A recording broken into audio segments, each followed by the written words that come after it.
This is David Harvey, and you're listening to the Anti-Capitalist Chronicles, a podcast that looks at capitalism through a Marxist lens. This podcast is made possible by Democracy at Work. I first started reading Marx around 1970.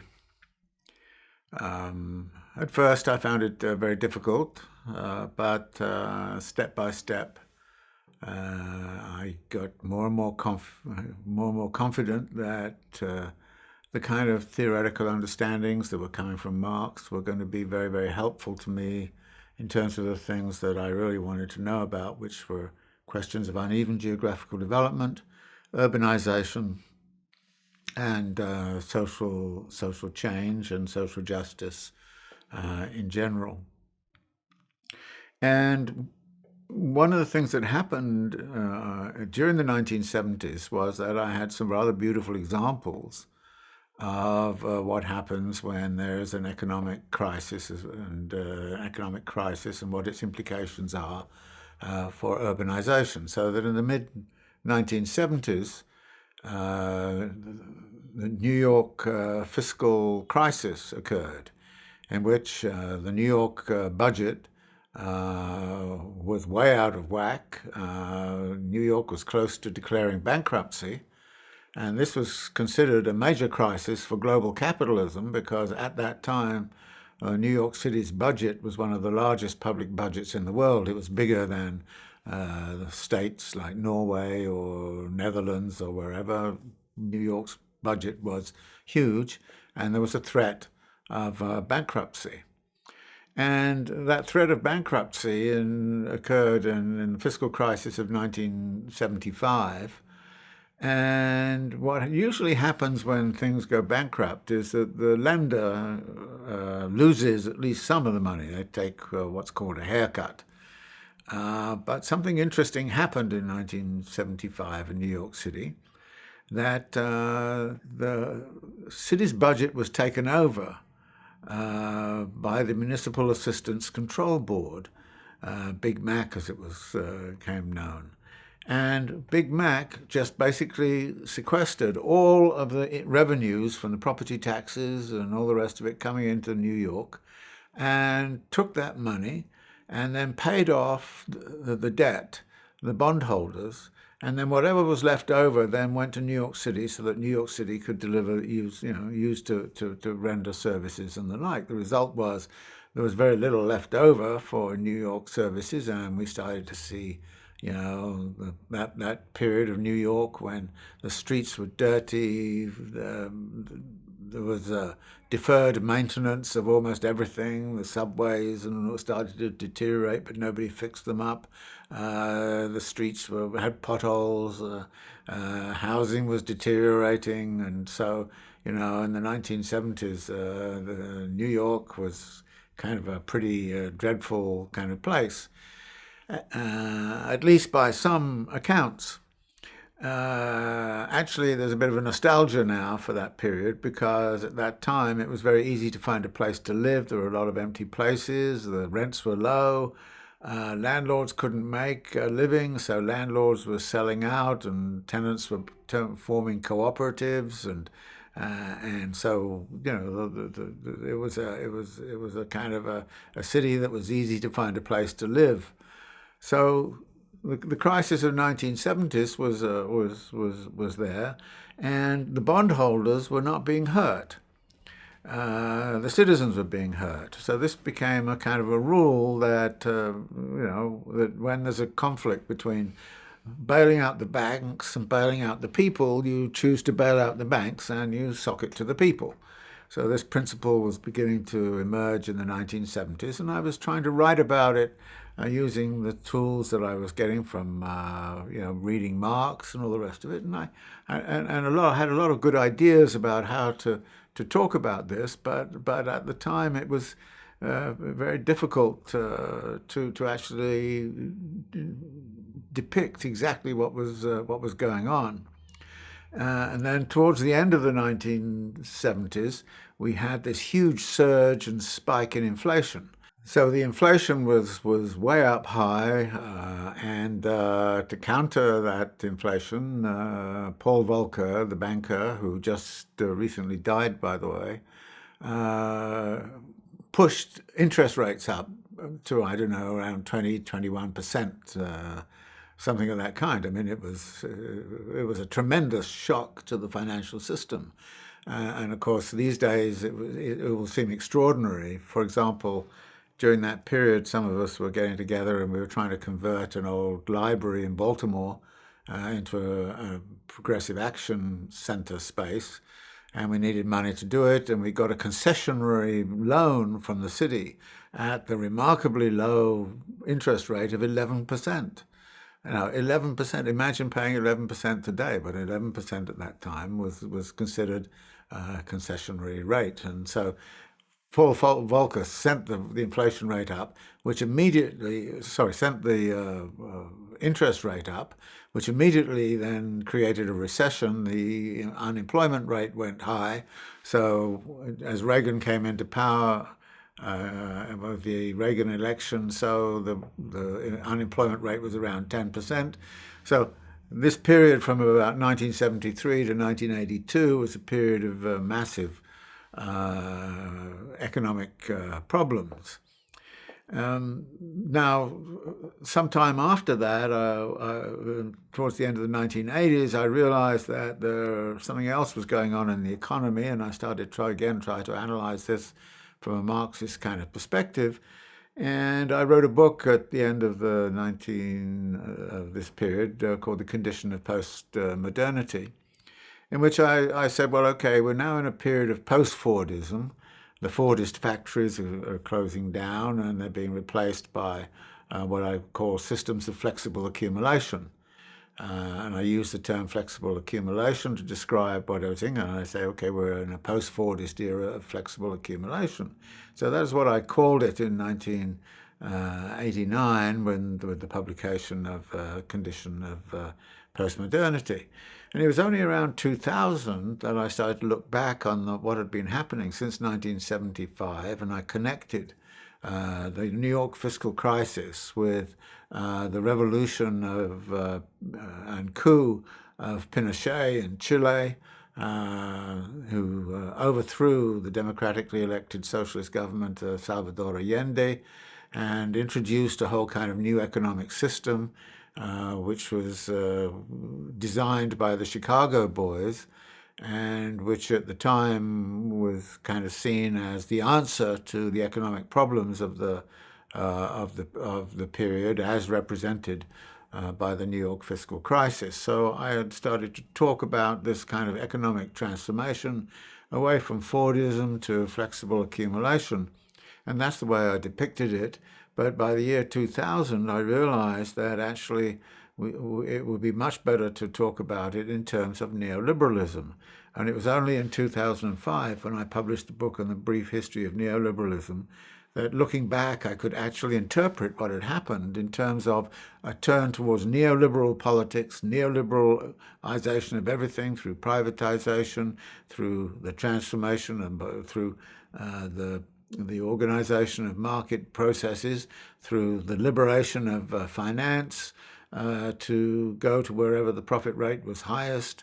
And so I could provide an interpretation in 2005 of the events that had occurred since 1975. So in 1975 then, I didn't really know what to call it or how to interpret it. And I think that this is, for me, a moment of considerable reflection. Because if I couldn't really understand what was happening to me, and I could only understand it, say, 30 years later, then I think that I might want to ask that question right now, because my sense right now is that something different is afoot. Something different is happening. And the difference is that we've seen the rise of some pretty right-wing populist governments. We've seen it in Europe, Kaczynski in Poland. We see Orban in Hungary. And we see it with Duterte in the Philippines. We see it with Modi in India.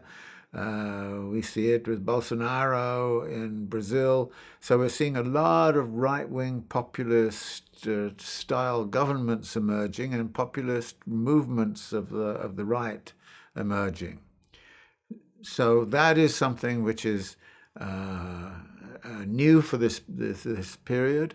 But at the same time, I think we're beginning to see the left really start to move left and consolidate itself on the left. For example, the politics of Jeremy Corbyn, the program that the Labour Party put forward in the election, which was about nationalisation of or taking into public ownership and public management of large segments of the economy, such as transport and water and municipal services and the like. We begin to see, even in the United States, electoral proposals from Bernie Sanders and Elizabeth Warren and the like, which start to say, and Alexandra Ocasio-Cortez, who are kind of beginning to talk about a more progressive left politics, which is sort of social democrat, possibly socialist even. So we're beginning to see the coming together of many of these fractured elements on the left. So is this so the big question I have in my mind, which is what I think is suitably to be asked in the year 2020, which is supposed to be the perfect vision, right? The moment of perfect vision. How well are we really interpreting exactly where we are, and how well can we shape our politics around these new possibilities?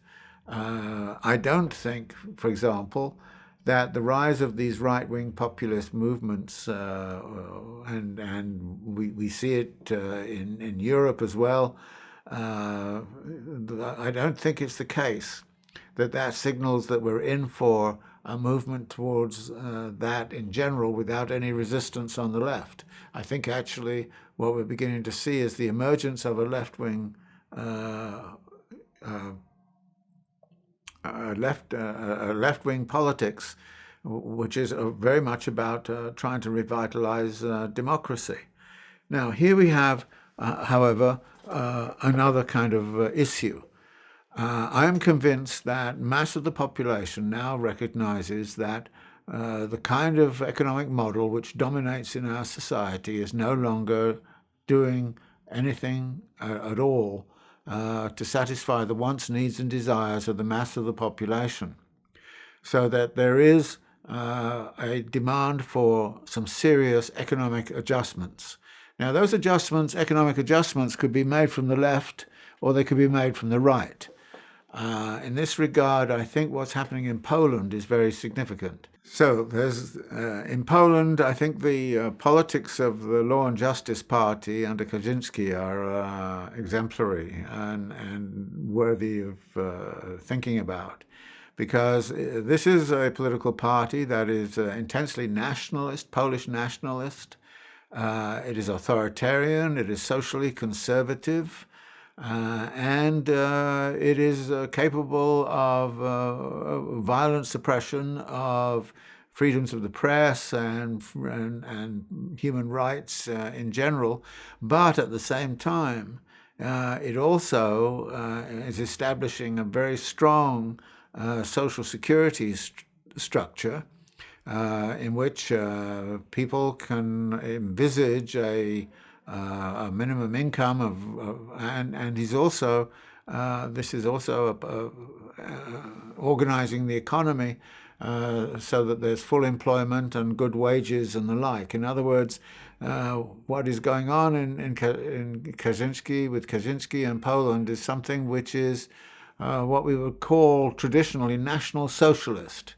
And it's the socialist part which is, I think, significant to think about, because most of the other forms of populism we see, like Modi in India or Duterte in the Philippines, and to some degree, of course, Trump in the United States, is authoritarian and conservative and all the rest of it, and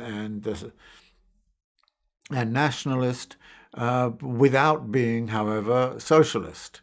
So, in a sense, what you see is a kind of a nationalist authoritarianism rather than the National Socialism that was associated with Mussolini and which is being actually practiced by Kaczynski in Poland.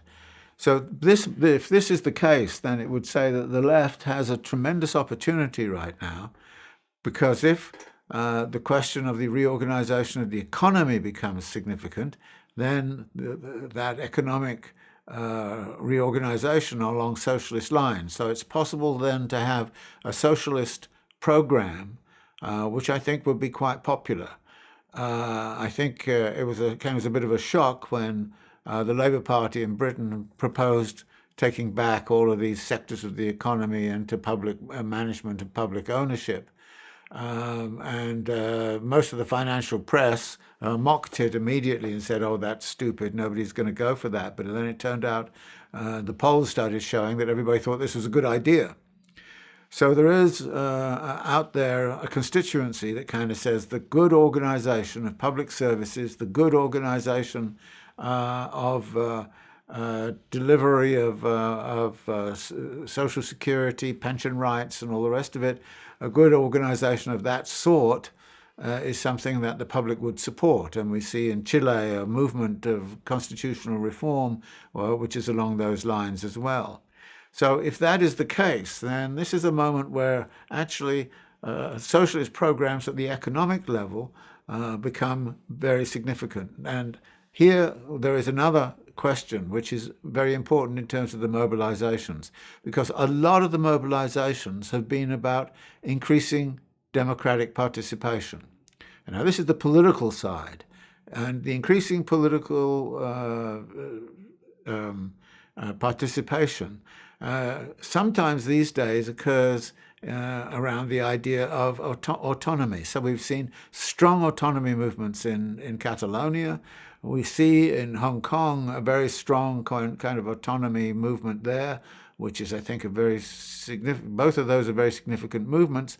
And the claim also in many parts of the world, in Bavaria and in Scotland and so on, is the demand for more and more regional autonomy, in some cases even independence from the big, powerful state apparatuses that exist. So democracy and the demand for autonomy is something which is politically on the horizon.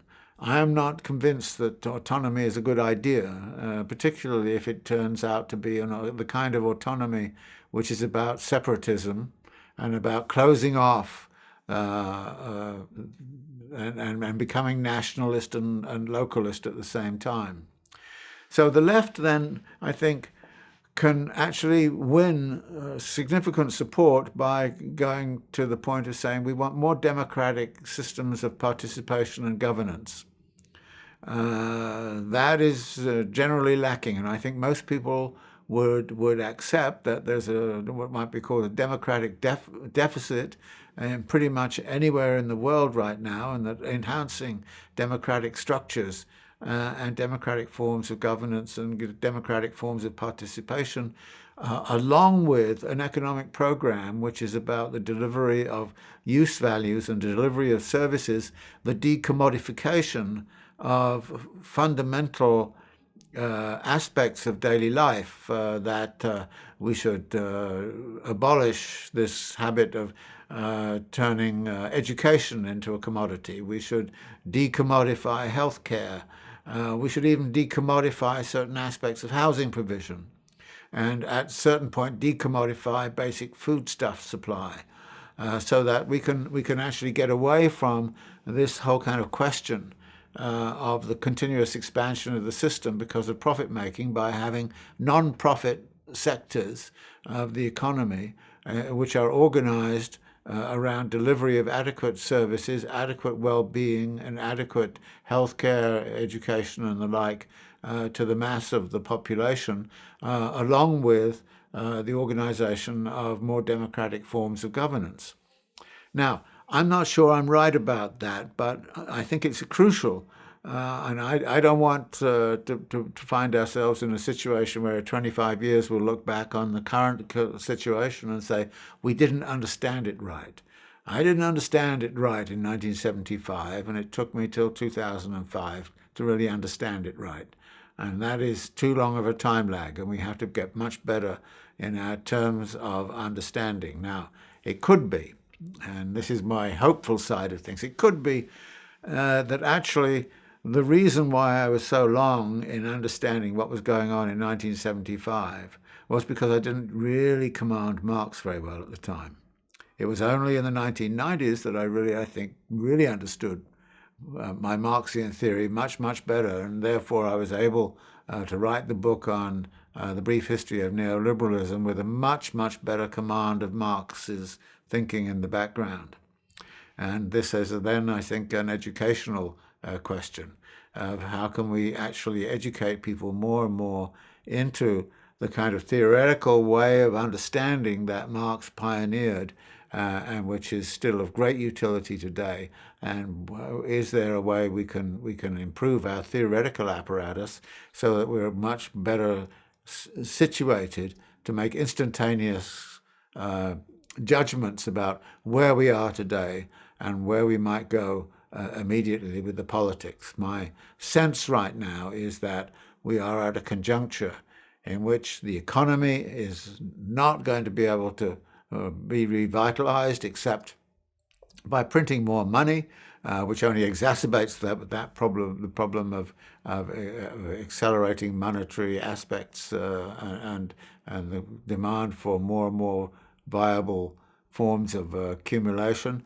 That problem is very much very much there, and what we need to do then is to sort of address these problems as they come up, and I think come up with a better interpretation of how to reshape the world around a more socialist possibility, a more socialist future, and that is what I think anti-capitalist politics has to address right now. But as I say, that requires a good theoretical command and a good way of understanding exactly where we're at in terms of the dynamics of capital accumulation right now.